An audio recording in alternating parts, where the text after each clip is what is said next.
Bapak Ibu,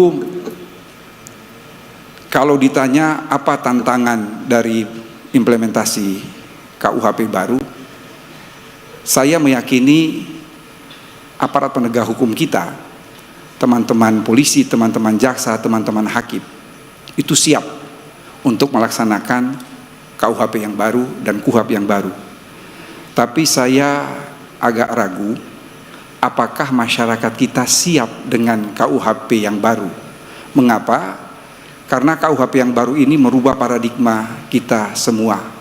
Saya ambil contoh konkret, ya bukan saja aparat hukum, bukan saja masyarakat, tapi mungkin kita semua. Kalau kita menjadi korban kejahatan atau korban tindak pidana, maka pasti komentar kita pertama kali adalah agar pelaku ditangkap, diproses dan dihukum seberat-beratnya.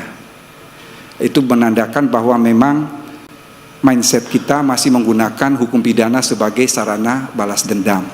Kita masih menggunakan hukum pidana sebagai lex talionis. Padahal KUHP yang baru itu sudah merujuk paradigma hukum pidana modern yang berorientasi pada keadilan korektif, keadilan restoratif dan keadilan rehabilitatif. Ini yang mungkin kita harus sering sosialisasi kepada masyarakat untuk betul-betul bisa memahami.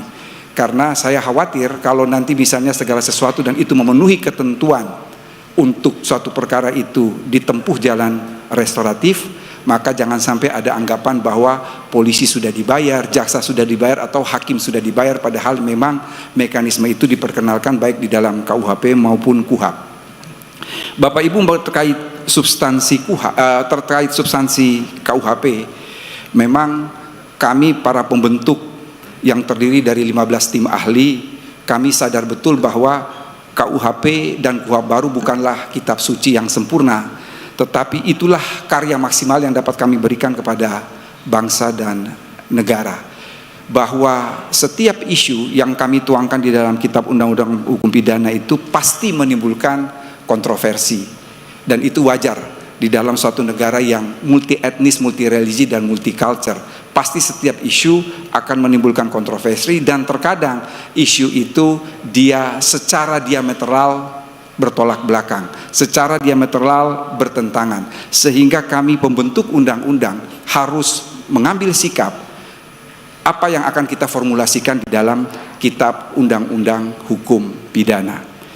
Kalau perdebatan, artinya kalau ada satu isu, ada perbedaan pendapat antara pemerintah, DPR, dan masyarakat, hal yang wajar. Dari 15 isu yang gugatan di Mahkamah Konstitusi itu, pada dasarnya tidak keluar dari 14 pasal yang menjadi isu krusial. Jadi kami waktu itu memang sudah berpikir ke depan bahwa ini pasti akan diuji, dan kami siap untuk mempertanggungjawabkan secara akademik mengapa harus dicantumkan dan mengapa harus formulasinya seperti itu. Kami tim ahli siap untuk menjelaskan kepada publik terhadap materi-materi yang diuji di Mahkamah Konstitusi detail. Bapak Ibu, mengapa saya katakan bahwa aparat penegak hukum kita siap dengan KUHP yang baru? Pertama, saya kasih contoh, 2-3 hari setelah KUHP itu berlaku pada tanggal 2 Januari, Komisi Pemberantasan Korupsi melakukan operasi tangkap tangan. Sudah menyesuaikan dengan KUHP yang baru, yang berdasarkan pasal 140, aparat penegak hukum dilarang melakukan tindakan yang menimbulkan praduga bersalah. Jadi KPK sudah tidak lagi menayangkan tersangka pada saat siaran pers. Kemudian saya ingat Prof. Asep cerita waktu kita menghadiri pelantikannya Prof. Yanto sebagai Ketua Kamar Pengawas. Saat itu ada dari Kejaksaan Negeri Surabaya mau melakukan penuntutan, ya, sudah dengan melakukan KUHP yang baru. Yang ketiga, Pengadilan Muara Enim menjatuhkan putusan berupa pemaafan hakim terhadap seorang anak berusia 16 tahun. Dia mencuri kabel, lalu kemudian diselesaikan secara restorasi di pengadilan, padahal prosesnya sudah sejak bulan November, tapi baru putusan tanggal 9. Sudah ada ganti rugi dari orang tua, pihak perusahaan sudah memaafkan, lalu kemudian hakim menjatuhkan pidana berupa, maaf bukan pidana tapi putusan berupa pemaafan hakim. Terakhir kemarin di Kudus, pada hari Jumat atau hari Kamis ada seorang anggota DPRD Kudus yang dia judi, jaksa menuntut 6 bulan, dikabulkan oleh hakim 6 bulan, tetapi diganti dengan pidana kerja sosial selama 4 bulan setiap hari selama 2 jam di kantor kelurahan. Jadi saya katakan bahwa aparat penegak hukum kita siap untuk mengimplementasikan KUHP yang baru. Bahwa yang menjadi tugas dan tantangan kita bersama Bapak Ibu, bagaimana kita mencoba menjelaskan kepada masyarakat bagaimana paradigma visi misi dari KUHP nasional, sembari kita menjelaskan kepada publik terkait 14 isu yang sekarang sedang diajukan di Mahkamah Konstitusi. Bahwa orang selalu mengatakan pasal-pasal itu multitafsir, pasal-pasal itu menimbulkan banyak penafsiran. Saya kira tidak ada undang-undang tanpa tafsiran.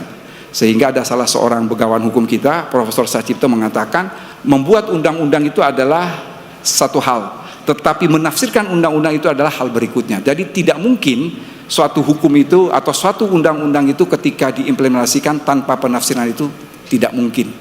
Pasti ada celah, dan memang tugas kita untuk menjelaskan itu, bagaimana suasana kebatinan pembentuk undang-undang dalam merumuskan suatu pasal di dalam KUHP, bagaimana aparat penegak hukum kemudian mengikuti suasana kebatinan itu untuk kemudian mengimplementasikan KUHP itu di dalam kehidupan sehari-hari. Bapak Ibu, saya kira sebagai pengantar cukup sekian, karena nanti akan lebih mendalam diulas oleh Pak Dahana, Prof. Tuti, dan Prof. Anto. Kurang dan lebihnya mohon maaf. Assalamualaikum warahmatullahi wabarakatuh. Sekian dan terima kasih.